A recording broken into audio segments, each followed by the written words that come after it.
By 2060, 1 in 4 Americans will identify themselves as Latino, Latinx, or Hispanic. But the future is now in Lowell. Over 40% of the population in Lowell public schools identify themselves as Hispanic or Latinx. But yet, only 10% of the staff do. There is zero representation of political elected official in Lowell. Let me tell you a story about my family. As many families come to the U.S., we pack our dreams in a suitcase to find a better future. And yeah, that's me with the black wig. Coming to the U.S. was something that we always dream of, something that we thought that by landing, money will come out of our pockets. But we quickly learned that was not the case. So we find out ourselves, my dad and I, working at McDonald's flipping burgers when he won the Employee of the Month more than me. And finding out ways to find out how to elevate ourselves in professional ways, we also find that our story was not unique in the Latinx community. That's why the group of people, we founded the Latinx Community Center for Empowerment in 2019. Where we are breaking down barriers by understanding the needs of the local community, by understanding how language sometimes becomes a deterrent to find the right path. When you have your suite full with dreams and expertise, but sometimes it's easier not to find a way to get there. With our programs, with the civic engagement, workforce development, financial literacy, we tend to elevate these skills and the tool set to have better representation by having a thriving community where we can have representation from business to education to government. How does that path work? Let me introduce you to Jonathan. Jonathan went to our workforce development coming from Nicaragua, and he found out that he needed to get some English classes. He quickly attended his English classes, and by helping get it into his resume workshop, we ended up hiring him, and now he is one of the most favorably rated teachers in our programs.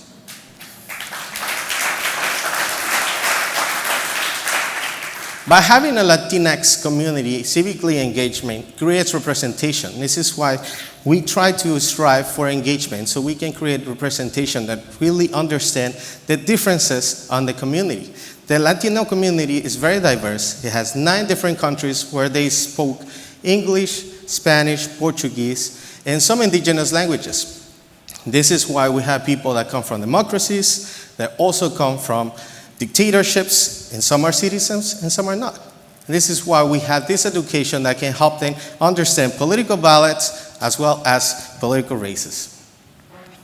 Our financial education, it's a program that is focused on families that are multi-generational households. These multi-generational households happen when you have an uncle, a grandma, or somebody that lives with you. This understand that there's some money constraints that come with it. And by understanding the cultural context of it, we have a symposium where banks and credit unions come and provide information such as how to open a business account or an account. So Latinos were more than just eating tacos and dancing salsa, and this is why we create a cultural representation and festivity of it. We want to celebrate the cultural differences as well as the food, elevating the crafts, and also having a more representation of each individual community member in Lowell. We also founded the Lowell Latinx Archive, which tries to collect the oral histories of all the Latino leaders that have created an impact. In partnership with UMass Lowell, we're creating this platform so these stories can be told. Our impact is big. We currently have 1 staff and work with a lot of volunteers. We have over 150 people taking English classes in our program, and we have trained over 300 staff at Lowell Public Schools in cultural sensitivity. Our impact is big, and it's being told by the numbers.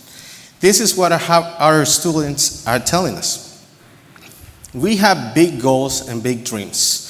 And with that, we want to double the English sessions that we have from Saturdays to evenings. We also want to expand on a physical space of our own where we can accommodate the programming depending on the growing needs that we have. We want to grow our team. As I said, I'm the only staff, and we need to get more staff members for that. And also, we would like to increase our partnerships with other communities in Lowell so they can understand how to reach out to the Latinx community. I want to thank our founders and partners, especially Greater Lowell Foundation, the Boston Foundation, and Mass Humanities that have supported our work. But I want to leave you with this thought. Less than 2% of the philanthropic dollars go to Latino nonprofit organizations. So why are you waiting to get and be part of us? Join us to create the civic, social, and economic network for the Latinx community in cities like Lowell. Thank you so much.